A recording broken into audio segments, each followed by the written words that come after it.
The Coyote is an armored reconnaissance vehicle that has been in service with the Canadian Forces since 1996. Based off of the second generation Moog Piranha 8x8, the Coyote replaced the Lynx reconnaissance vehicle in Canadian service. Along with the Bison APC, the Coyote are often referred to as LAV-2s, though from my understanding this is a more informal designation to indicate the generational difference between the earlier Armored Vehicle General Purpose series, such as the Grizzly and Cougar, and the later LAV-3. The vehicle has a crew of 4, consisting of the commander, gunner, driver, and surveillance suite operator. When it was introduced, the Coyote was declared to be the most capable surveillance platform in the world. This was due to its sophisticated surveillance suite. The electronic surveillance suite consists of radar, infrared, and video. The radar is capable of detecting bigger vehicles such as trains and large trucks out to 24 kilometers, and medium-sized vehicles such as tanks out to 12 kilometers. In clear conditions during the day and at night with infrared, personnel can be spotted out to 20 kilometers.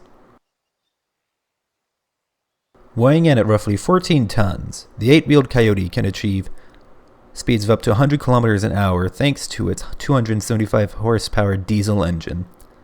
Unlike the Bison, the Coyote is not amphibious. Instead, it replaces the swimming equipment with more fuel to increase its autonomy, though the Coyote can still ford 1 meter of water. The tires on the Coyote are run flat and can be deflated on demand to reduce ground pressure and increase traction on soft terrain. As well, the Coyote can be transported in C-130 Hercules cargo planes, but the turret must be removed to do so.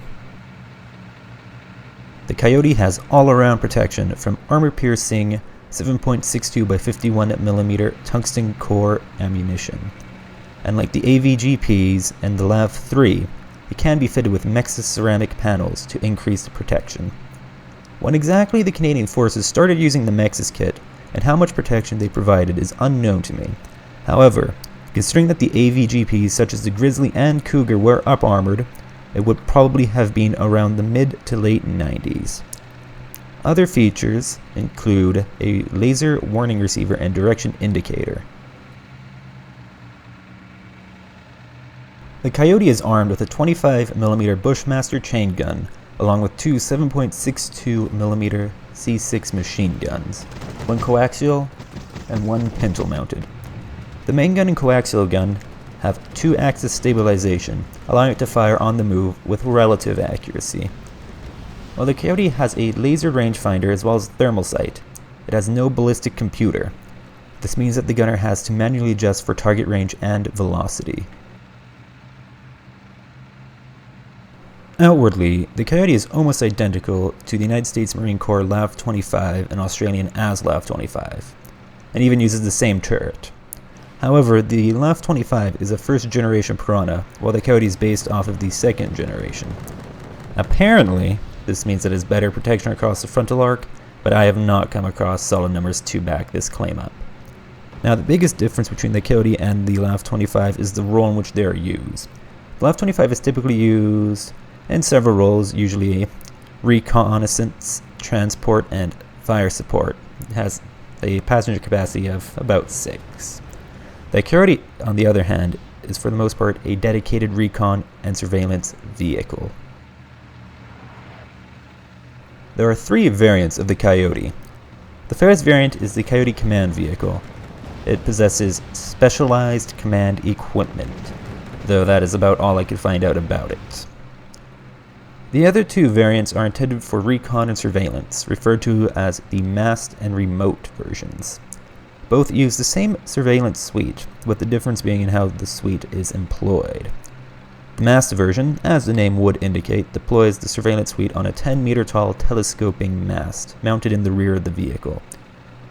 The remote version utilizes 2 short tripods that the surveillance suite is mounted on. These tripods are connected to the Coyote via a 200-meter-long spool of cable. Since its introduction, the Coyote has gone to wherever the Canadian Forces have gone. The Coyote has served in Bosnia and Herzegovina, Macedonia, Kosovo, and in Afghanistan. As well, the Coyote has seen deployment on the home front. having been used to secure the 28th G8 Summit in Kananaskis, Alberta, the 36th G8 Summit in Huntsville, Ontario, and the 2010 G20 Summit in Toronto, Ontario. In-game, the Coyote is just a renamed LAV 25 with better armor and optics. Seriously, they did not even bother to rename the M240 to a C6. Honestly, even making the damn thing solid green would have been better. Though this is really just minor nitpicking. Are you happy now, Razzmann? Can you please stop bothering me to make this damn video? And yeah, that's about all I have to say about the Coyote. I know my research isn't perfect. I only spent like a few hours, like 3 hours, doing research and actually making the video. It is pretty quick. And yeah, I am Xander Chiron, and you guys have a lovely day.